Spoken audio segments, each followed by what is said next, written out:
बिस्मिल्लाहिर्रहमानिर्रहीम। अस्सलाम वालेकुम नाज़रीन, दुख सुख में आप शरीक हैं, आपका बहुत शुक्रिया। हाज़िर खिदमत हूँ मैं उस्मान बारानी। नाज़रीन, एक मरतबा एक शहर में एक बहुत मालदार शख्स रहा करता था। एक दिन उस अमीर आदमी ने अपने बेटे को बुलाया और बुलाने के बाद एक ख़त दिया और कहा, बेटा, मैंने अपनी ज़िंदगी बहुत आसूदगी और बहुत ही खुशहाली से गुजारी है।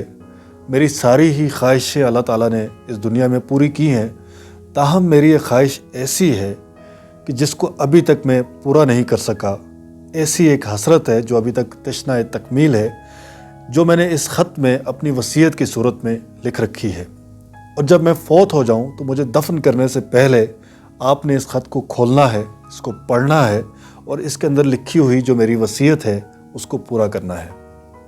नाज़रीन, हुआ ये, कुछ अरसे बाद वो शख्स, वो बुज़ुर्ग फ़ौत हो गए और उनके बेटे को ये ख्याल आया कि मेरे वालिद ने वसीयत की थी। उन्होंने वो ख़त खोला। उस ख़त के अंदर उसके वालिद ने लिख रखा था कि बेटा, जब मैं फ़ौत हो जाऊं तो मेरी फ़लाँ अलमारी के फ़लाँ दराज में एक फटा हुआ एक पुराना जोड़ा जुराबों का रखा है। मेरी ये ख्वाहिश है कि जब मुझे दफन किया जाए तो वो जुराबों का जोड़ा मुझे पहना के दफन कर दिया जाए। अब बेटा कश्मकश में पड़ गया कि वालिद ने एक ऐसी ख्वाहिश का इजहार कर दिया है, ऐसी वसीयत कर दी है जिसको पूरा करना मुमकिन दिखाई नहीं देता, हो नहीं सकता। शरीयत इस बात की इजाज़त नहीं देती कि कैसे किसी शख्स को कफन के अलावा जुराबों का जोड़ा भी पहनाया जाए।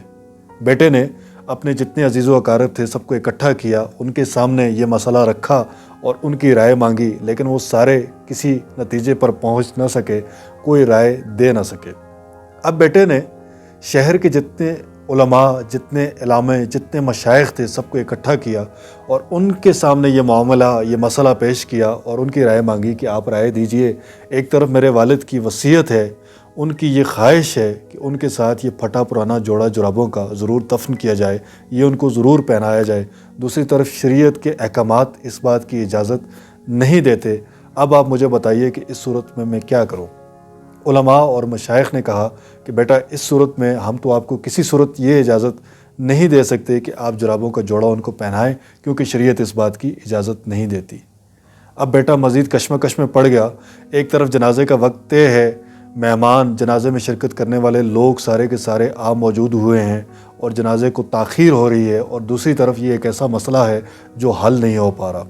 इसी कश्मकश में वो खड़े थे कि एक और साहब आए और उन्होंने कहा कि बेटा, मैं आपके वालिद जो मरहूम हैं उनका दोस्त हूँ।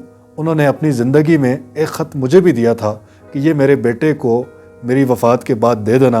आप इस ख़त में देखें, मुमकिन है कि जब उन्होंने ये मसला लिखा है उसका हल भी इस ख़त में तजवीज़ किया हो। अब बेटे ने वो जो दूसरा ख़त था वो खोला तो उस ख़त के अंदर उसके वालिद ने एक बहुत दिलचस्प और बहुत ही सबक आमोज़ बात लिखी हुई थी।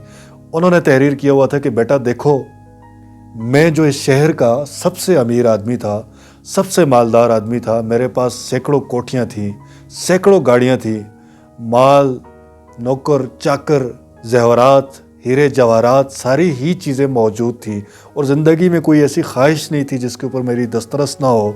उसके बावजूद जब मैं मरने लगा हूँ, मेरा एक फटा पुराना जोड़ा जुराबों का मेरे साथ दफन नहीं किया जा सकता और पूरे शहर के उलमा मिल के भी इस बात के लिए कोई सूरत नहीं निकाल सकते, और आप मेरी पूरी दौलत खर्च कर दो तब भी शरीयत में इसकी कोई गुंजाइश नहीं निकल सकती।